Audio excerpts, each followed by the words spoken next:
Bora em frente. Ana, a campanha do Ciro Gomes não é mistério para ninguém, a nossa posição em relação a isso. É uma campanha assim, interessantíssima de acompanhar. Por quê? Pouca margem de erro, pouca margem para manobra, né? Tendo que adotar soluções criativas, principalmente no campo comunicacional.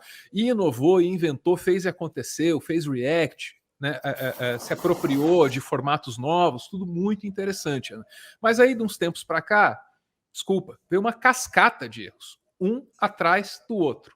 O que mais me afetou, por razões pessoais que eu já vou explicar, foi esse erro aqui. De novo, a tua assessoria tem que ser demitida. A minha trouxe agora aqui. O Bolsonaro tirou 67,95%. Bicho, primeiro, essa é uma coisa muito delicada de se falar, muito parece um patrão falando, tem que ser demitido. Só dizer, que tom é esse, cara? Baixa a bola pra caralho pra falar isso. Okay, a assessoria tem que ser demitida. Tem que falar quem tá pedindo cabeça de quem aqui pra mim. Deixa eu explicar por que isso mexe comigo assim, no nível, se não pessoal, no mínimo profissional. Um jornalista varzeano, tipo eu, trabalhando numa capital qualquer do sul do Brasil, teve que lidar com situações como essa inúmeras vezes. Eu vi muitos colegas se ferrarem e eu mesmo já fui humilhado em função disso. Em função do quê? De político importante ligando para a redação, falando com o patrão e falando o trabalho daquele jornalista é um cocô. Demita-o, né? E aí você tem que se explicar daqui, tem que sambar de lá para manter o teu emprego, porque você é um trabalhador, depende do salário, né? E aí, o que acontece? O jornalista trabalha com medo de se ver exposto a uma situação dessas.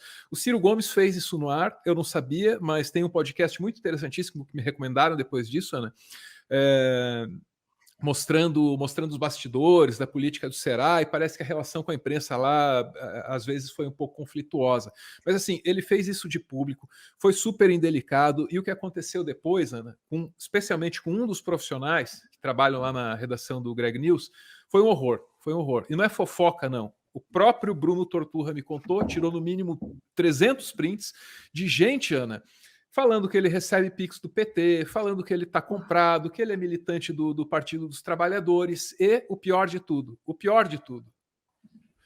forçando, assediando a direção da HBO para demitir esse profissional, que no nosso meio é absolutamente admirado, já disse e vou repetir. Tem quem não conheça o trabalho do cara e tem quem ache o máximo. Eu estou no segundo grupo, digo sem medo de errar, tá bom? Então, assim, isso aí não é um comportamento aceitável, tá? Ah, mas o Bolsonaro não tem o cercadinho que maltrata a imprensa? Tem. O PT já não errou nesse sentido antes? Errou. Lá no começo dos anos 2000, a militância petista saiu pedindo para que o Lula expulsasse do Brasil um jornalista chamado Larry Hotter, que tinha escrito um artigo lá chamando Lula por baixo, de cachaceiro. Aí começou na militância, daqui a pouco tinha deputado falando isso em voz alta, que tinha que expulsar o cara do Brasil, um merdeiro desgraçado, o PT aparecendo como antidemocrata no Jornal Nacional, graças a Deus alguém no governo, em algumas versões é o Celso Amorim, em outras versões é o Franklin Martins, alguém chega lá e fala, meu, para com esse troço, expulsar jornalistas do Brasil, vocês estão loucos? Estão loucos mexer com o trabalho da imprensa? Pelo amor de Deus. Então, assim, isso para a gente é uma questão assim, muito importante. Não posso dizer que eu acho bonito, tá? E aí, vamos lá, vamos seguir adiante. Quem apontou ou ousou apontar os erros recentes da campanha do Ciro, que, de novo, estava legal, tá? No campo da comunicação, soluções, sabe, inovadoras, apropriação de formatos que são da hora, do momento, tipo React e tal, acabou fazendo cagada usando esse formato. Enfim, não vou entrar muito no mérito. Mas quem está apontando esses erros está sofrendo. Eu falei do Bruno Torturra, o pessoal foi para cima do Orlando Calheiros, dizer que o Orlando Calheiros recebe Pix do PT, que é militante, que é isso, que é aquilo. Respeita o trabalho do cara, pelo amor de Deus. E agora é comigo. E eu não gosto disso. Eu não tenho compromisso com a campanha do PT, eu não posso assumir compromisso com a campanha do PDT. O que eu posso dizer é, cada uma dessas duas campanhas tem suas contradições, tenta omitir, tenta esconder suas contradições enquanto aponta do outro. Essa é a real. Não me peça para omitir as suas contradições, omitir as contradições dos outros, porque não é meu papel como jornalista. Vocês que criam perfil para lidar com a campanha, que façam isso e tudo bem, mas eu não tenho nada a ver com isso. Vou mostrar aqui alguns dos absurdos que aconteceram comigo para justificar meu tom de voz e por que eu fico puto com essas coisas. Ana, vamos ver se vai aparecer para você, se vai aparecer para mim ou se vai aparecer para os dois. Tá aparecendo aí um tweet, não? Tá sim. Deixa eu só dizer uma coisa antes de você ler, porque eu não vou conseguir ler. Eu apaguei o nome do cara que está aí, espero que não esteja aparecendo, porque eu não quero que ninguém vá atrás da pessoa, encher o saco da pessoa e despejar ódio na pessoa. Não é assim que a gente faz aqui, pelo amor de Deus. Não é assim que a gente funciona. Ana, o que está escrito lá? Me ajuda. Eu não estou vendo. Escrito, época de São João. Como eu não te considero um bom comentarista político, vamos falar de São João mesmo. Hashtag Viva São João. Por que ele está falando, Ana? Por que esse sujeito está dizendo aí que a gente vai falar de São João, de quadrilha, nesse sentido aí cultural, musical? Sabe por quê, Ana? Sabe por quê? Porque diante de produção recente que aponta erros técnicos na campanha do Ciro Gomes, o cara me veio antes com essa aqui, ó. Com essa aqui. Olha isso, Ana. Já montou sua quadrilha para São João? Aqui não está aparecendo, tá? Mas o cara escreveu assim: já montou sua quadrilha para São João? E aí eu questionei, né, Ana? Como assim quadrilha? O que você está insinuando? Ao que o cara responde com isso aí, ó. A época de São João. Olha, pelo menos, tenha decência. Tenha decência, fora atacar jornalista, atacar a empresa. Tenha decência de bancar o que você falou. Você fez uma insinuação caluniosa, que eu faço parte de quadrilha? Banca! Porque assim, você não está conseguindo provar que eu sou de quadrilha nenhuma, mas está provando que você é um cagão que não consegue bancar o que você fala, sabe?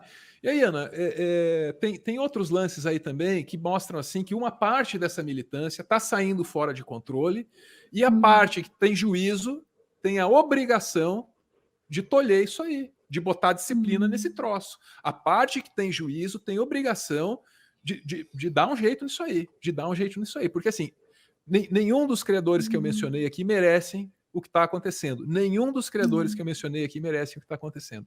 Ana, não adianta dizer que você gosta do projeto do Ciro Gomes. Alguns deles vão reclamar mesmo assim. É muito espinho e pouca pétala nessa rosa. Ana, eu fui falar que eu gosto do livro do Ciro Gomes, Ana. Livro que a gente se esforçou para ler antes que todo mundo, para achar PDF na hora de vir entrevistar o homem aqui, Ana. Nossa, muito antes do galera tá falando disso, a gente já tava lendo na mão, entrevistando o cara, elogiando ainda. Tá contigo aí, não? Tá comigo. Quer que eu leia? Por favor, me ajuda com esse diálogo aí. Vem lá. Tá aí uma questão bem personalista e rasa. Sabe, quem tem projeto de nação seria uma ótima definição para a viabilidade de uma candidatura, né, Álvaro? O que eu estava dizendo antes disso, Ana, desculpa. O que eu estava dizendo antes disso é que uma coisa é ter projeto, ou outra coisa é ter viabilidade eleitoral. E eu achei que isso fosse um consenso na cobertura política.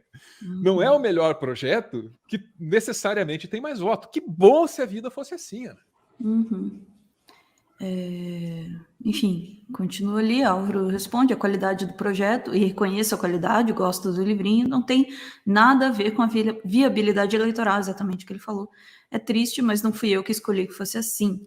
A resposta é livrinho, inacreditável o desrespeito com pessoas que estudaram e ajudaram a criar o projeto. O livro não é do Ciro, mas sim de uma equipe, para Álvaro que está ficando ridículo. Pois é, aí... vai ficar pior. Tá.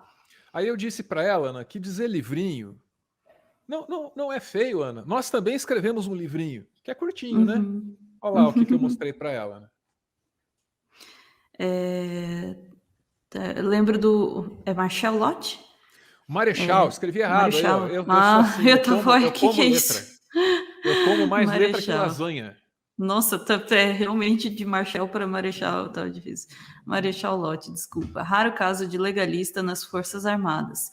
Quando convidavam para dar o golpe, ele respondia: está no livrinho? Não, então caiam fora. O livrinho era a Constituição, que ele respeitava pra caramba, mesmo usando o diminutivo. Daí não adianta contar essa história para ela, né? Ela insiste que eu odeio o livro do Ciro, em relação ao qual muitas vezes eu manifestei meu apreço, manifesto novamente aqui. Quem não quiser acreditar também é azar. Olha lá, Ana, como é que termina essa conversa. Ela não acredita no que eu contei sobre o Marechal Lott, Ana. Diz, vou fingir que acredito. O Álvaro pede para não acreditar, pesquisar, que aliás é um bom conselho para tudo na vida, né? Não acredite, pesquise. Não acredite, pesquise. Aqui, pô, eu faço assim para minha vida. Como é que eu vou te pedir para ficar só com a informação aqui do meteoro? Não, ouviu aqui, vai pesquisar. Onde mais está? É bom para você. É bom para você. Eu não quero ser a única fonte de informação da sua vida. A Ana também não tem essa pretensão. Longe da gente. Longe da gente. Enfim, Ana, tá aí.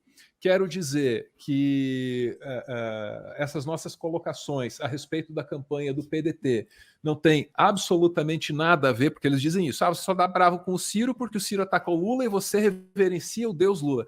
Deus me livre. Deus me livre.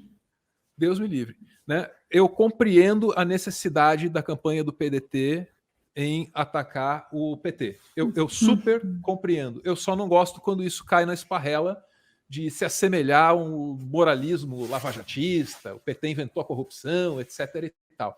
Quero recomendar isso aqui, Ana, artigo do Glenn Greenwald, na Carta Capital, e quero destacar a gravatinha, que é o subtítulo que está ali, ó.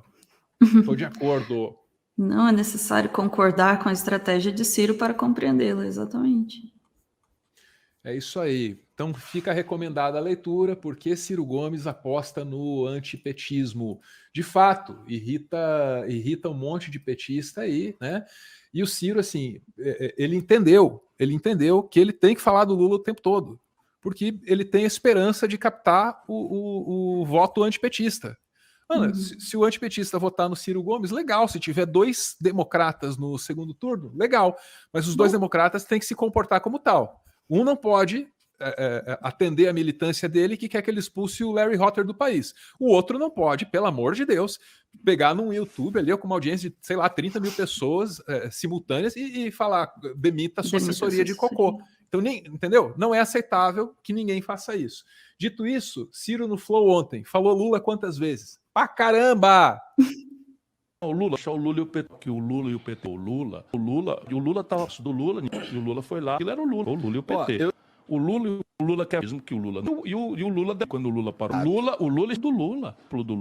Não, o Lula começou não, quando o Lula ficou, porque pelo Lula, Luiz Inácio. O Lula elogiado é o Lula. Isso é o Lula.